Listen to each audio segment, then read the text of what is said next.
भेंडी रे तो बहुत किछि बनेकी खाइथिबे आपण माने थरे एई रेसिपीटा ट्राए करंतु।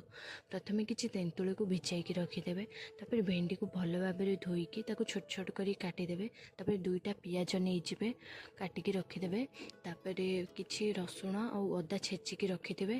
प्रथमे तेल रे सोरिष जीरा पकाई फुटाई देबे, तापर सेथरे पियाज पकाई भाजी देबे। पियाज भल भाबरे भाजी होई गेले सेथरे अदा रसुण छेचा पकाई देबे, तापर किछि भृषंग पत्र पकाई देबे। सी हो गला परे सेथिरे भेंडी पकाई देबे, तापर भेंडी भाजी हो गला परे सेथिरे हळदी पकाई देबे। हळदी पकाई सारी भेंडी को भल भाबे टिके भाजी देबे।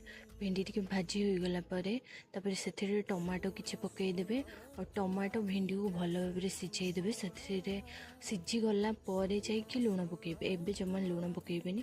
तापर से सिझी गला परे लूण पकाई देबे, तापर सेथिरे किछि पानी देबे, तापर पानी देइकी फुटाइबाकू छाड़ देबे। फुटी जिबा परे किछि समय तापर सेथिरे तेंतुळे रस देबे। तेंतुळे रस देइकी पुणी फुटाइबे, तापर पूरा बहलिया हो गला परे गैस बंद करी सेथिरे भजा जीरा और लंकार गुंड पकाई गरम गरम खाइबे।